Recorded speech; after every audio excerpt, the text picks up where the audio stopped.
Hi guys, मेरा नाम है साहिल खन्ना और आज की वीडियो शुरू करते हैं। सबसे पहली और बड़ी न्यूज है भाई, मार्केट क्रैश होती हुई दिखाई दी है। कल पॉजिटिव जो दिखाई दिया था रिकॉर्ड तोड़, आज रिकॉर्ड तोड़ नेगेटिव दिखाई दिया है। कोविड 19 पेंडेमिक से कंपेयर किया जा रहा है सिचुएशन को। एक दिन का सबसे बड़ा फॉल आया है, ये उस लेवल का फॉल आया है। और इसका रीजन क्या है भाई? जो इलेक्शन के रिजल्ट आए हैं वो सही नहीं आए हैं। मतलब जैसा ओपिनियन पोल दिखा रहे थे वैसा नहीं हुआ है। अभी के टाइम पे ऐसा लग रहा है कि एनडीए अपनी सरकार बना सकती है, बट बीजेपी के पास में पूर्ण बहुमत नहीं आई है। इसी चक्कर में शायद मार्केट घटती हुई दिखाई दी है, क्योंकि एनडीए के अंदर जो पार्टनर्स है बीजेपी के, वो शायद दल बदल सकते हैं। तो हो सकता है कल हम कुछ बड़ा भी देखें कि इंडिया अलायंस बन गई है, वो पावर के अंदर आ रही है। लेट्स सी, कल वाली कहानी कल पता लगेगी। पर सुनने में तो यही आ रहा है कि अभी के लिए एनडीए की सरकार ही बन रही है। अगर मैं पीएसयू स्टॉक्स की बात करके चलूं, 15% तक घटते हुए दिखाई दिए है। एसबीआई ऑलमोस्ट 12% के आसपास घटता हुआ हमको दिखाई दिया है। पीएनबी भी घटा है, सब कुछ घटा है। अडानी ग्रुप की बात करके चले तो भाई उनके भी स्टॉक प्राइसेस घटते हुए दिखाई दी है। एंड में मैं आपको दिखाऊंगा टॉप गेनर टॉप लूजर्स, वहां देखना अडानी ग्रुप का क्या बैंड बजा पड़ा है। और कल किसी की कमेंट भी आई थी कमेंट सेक्शन के अंदर, तो मुझे याद था वो चीज ना, मेरे दिमाग में घूम रही थी। उसने कहा कि भाई ओपिनियन पोल ना बहुत मैनिपुलेटेड होते हैं। उसने बोला था ये ओपिनियन पोल्स ना भाई बहुत मैनिपुलेटिव होते हैं। ये जो बड़े बड़े लोग होते हैं ना, ये मार्केट को रेगुलेट करने के लिए ओपिनियन पोल्स को खरीद लेते हैं। तो समझने की कोशिश करो ना, कल 7-8% बढ़ती हुई दिखाई दिया, 7-8% घटती हुई दिखाई दी। जिसने कमाना था उसने 16% कमा लिया। कल उसने गेन पे खेला होगा, आज उसने लूज पे खेला होगा। और उस बंदे ने कमेंट में बकायदा बोल रखा था कि भाई मैंने तो बेच दिया, प्रॉफिट बुकिंग कर ली है। तो अगर ऐसा है तो बहुत स्मार्ट चीज थी। कई लोग मुझे बोलते हैं कि भाई पॉलिटिक्स वाली बातें मत किया करो। एक ना बेसिक सा प्रिंसिपल मुझे मेरे कॉलेज में सिखाया गया था एमबीए के अंदर, पेस्टल एनालिसिस, जिसमें सबसे पहला पी जो होता है ना वो पॉलिटिकल होता है। जब भी आपको बिजनेस करना है तो एक पेस्टल एनालिसिस जरूर करना है बिजनेस शुरू करने से पहले। उसका सबसे पहला पी पॉलिटिक्स है। तो पॉलिटिक्स की वजह से बिजनेस चलता है। देख रहे हो ना, अडानी ग्रुप के शेयर घटे हैं। यहाँ पे कोई पॉजिटिव रिपोर्ट नहीं आई, नेगेटिव रिपोर्ट नहीं आई। कल सिर्फ इलेक्शन के रिजल्ट आए थे, इस चक्कर में शेयर प्राइसेस बढ़ गए थे। आज इलेक्शन के रिजल्ट आए, घट गए। मैं पॉलिटिक्स की वो बातें नहीं करता हूं कि भाई इसको वोट दो उसको वोट दो। मैंने कभी बोला भी नहीं किसको वोट दो। मैं प्योर कैपिटलिस्ट सोच का हूं। मुझे पैसा कमाना है, जो सरकार मुझे पैसा कमाने में मदद करेगी मैं उसके साथ। और यही रीजन है कि कभी मैं किसी पार्टी का साथ देता हूं, किसी के खिलाफ हो जाता हूं, क्योंकि मैं एक आइडियोलॉजी पे बिलीव करता हूं, ना कि किसी पार्टी के ऊपर। अगली खबर फ्लिपकार्ट की है। तो फ्लिपकार्ट फूड डिलीवरी बिजनेस में आने वाला है। ओएनडीसी के थ्रू वो अब फूड भी डिलीवर करेंगे। जो उनकी फ्लिपकार्ट की ऐप है उसमें रेस्टोरेंट आपको दिखाई देंगे। यहाँ पे डिलीवरी के लिए वो अपना ई कार्ट लॉजिस्टिक्स का ही यूज करने वाले हैं। तो भाई समझ में नहीं आ रहा जोमेटो के साथ क्या होने वाला है। स्विगी की वैल्यूएशन अभी रिसेंटली बढ़ती हुई दिखाई दी है। अभी 1-2 दिन पहले ही बात करी थी, स्विगी की वैल्यूएशन बढ़ती हुई दिखाई दी है। समझने की कोशिश करो, जो क्विक कॉमर्स वाली स्पेस है उसमें रिलायंस घुस रहा है। और ज्यादा कट थ्रोट कंपटीशन होगा तो वहां पे बिजनेस करना, मार्जिन बनाना उतना आसान नहीं होने वाला है। सिमिलरली अगर फूड बिजनेस की बात करके चले, जो इनका मेन बिजनेस था, अब वहां पे ओएनडीसी के थ्रू फ्लिपकार्ट आ रहा है। फ्यूचर में मान के चलो अमेजोन भी आ ही जाएगा, और क्या पता जियो भी आ जाए। फिर क्या होगा इन बिजनेस का। बाकी अगर अमेजोन की बात करके चले तो उन्होंने क्रिएटर यूनिवर्सिटी निकाली है इंडिया के अंदर, जहां पर वो क्रिएटर बनाने में मदद करेंगे। अंदर की बात बता रहा हूँ, सिंपल सी बात, उनका प्योर फोकस होगा D2C ब्रांड किस तरीके से आप बना सकते हो, कि अपना खुद का ई कॉमर्स बिजनेस बनाओ और अपना सोशल मीडिया पे रीले वीले डालो, अपना प्रोडक्ट बेचो। उस टाइप का आपको क्रिएटर बनाने की बात चल रही है यहाँ पे। बाकी अगर अमेजोन की बात करके चले, आप अमेजोन पे इंटरनेशनली अपने प्रोडक्ट्स बेचना चाहते हो तो इस वीकेंड हमारी वर्कशॉप हो रही है ऑफलाइन हमारे ऑफिस के अंदर। लिमिटेड सीट्स है, 30 सीट्स है। तो हमने ऐप के अंदर पहले से ही डाल दिया था, जिन्होंने ऐप कर रखी है उनके पास नोटिफिकेशन आ गया होगा।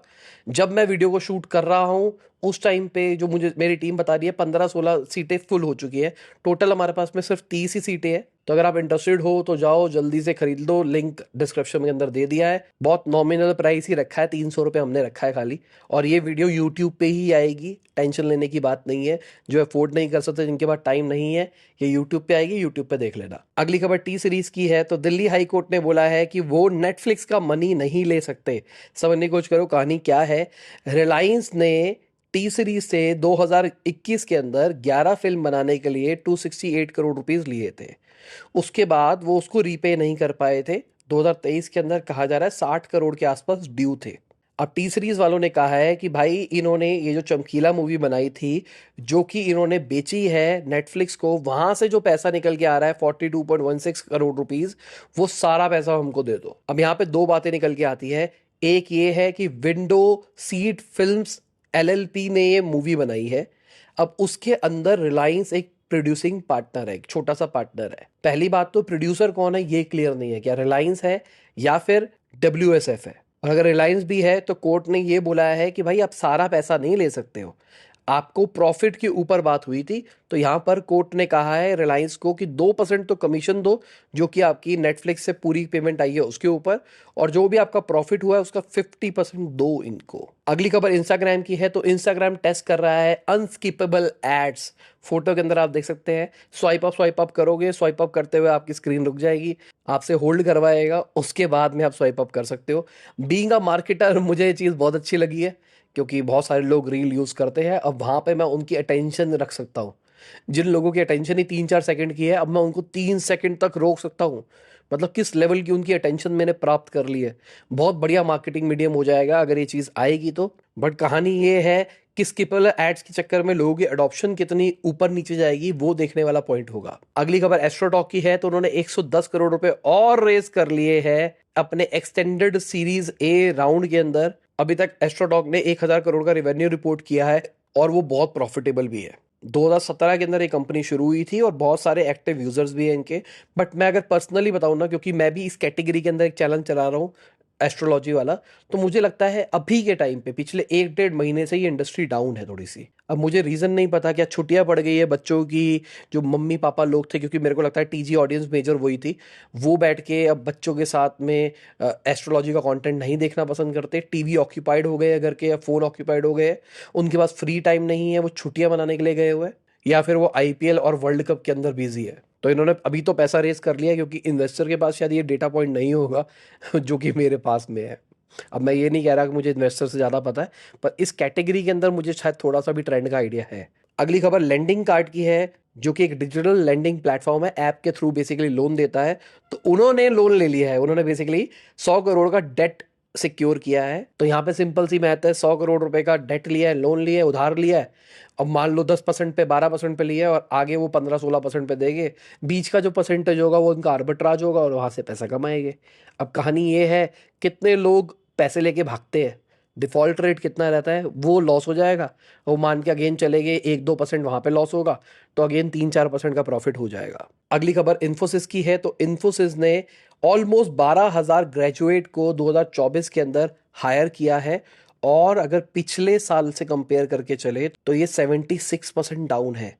बड़ा नंबर है अगर देखा जाए तो, क्योंकि यार जितनी भी टेक कंपनीज है ना, कोविड के टाइम पे वो बहुत तेजी से बढ़ी थी, बट अभी वो प्लेटू हिट करके बैठी है। इनफैक्ट मैं कहूंगा एआई आने से चीजें थोड़ी सी कम ही हो रही है उनके लिए। अगली खबर आर्म की है। तो आर्म के सीईओ ने बोला है 50% जो पीसी की मार्केट है आने वाले 5 साल में वो कैप्चर कर लेंगे।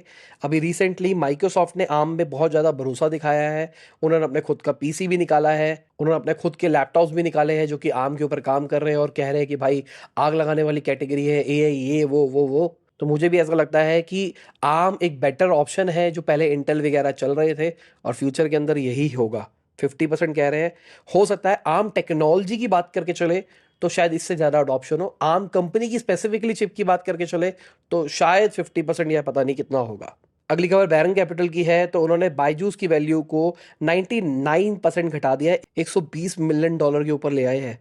अभी समझने की कोशिश करो, इनकी 2022 अक्टूबर के अंदर $22 मिलियन की वैल्यूएशन थी। अभी रिसेंटली इन्होंने राइट इश्यू के थ्रू पैसा रेस किया $200 मिलियन, जिसकी वजह से कंपनी की वैल्यूएशन 230-250 मिलियन के बीच में आ गई, और अभी ये कह रहे हैं कि वैल्यूएशन $120 मिलियन हो गई। मतलब जो अभी रिसेंटली पैसा रेस किया है उसकी वैल्यूएशन भी आधी हो गई है इनके हिसाब से। पता नहीं भाई क्या होगा इसके साथ में, टाइम बताएगा पूरा पूरा। अगली खबर भारत जीपीटी की है। तो भारत जीपीटी बाकी मॉडल से ऊपर एज रखेगा, ऐसा मैं नहीं कह रहा हूं, आकाश अंबानी कह रहे हैं।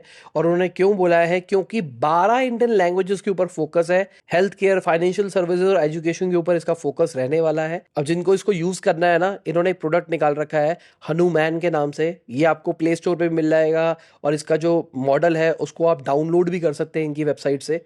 ओपन सोर्स मॉडल है, और मेरे हिसाब से जो जियो है ना, जियो का प्लान है कि सब कुछ भारत जीपीटी के अराउंड इवॉल्व करे। अभी इन्होंने जियो 2.0 का विजन भी दिखाया था, जहां पर ये सब कुछ इंटीग्रेट कर रहा है। ई कॉमर्स भी आ गया है, प्रोडक्ट्स भी आ गया है, मीडिया में भी आ गए हैं, कम्युनिकेशन में भी आ गए हैं, एआई जीपीटी के अंदर भी आ गए हैं।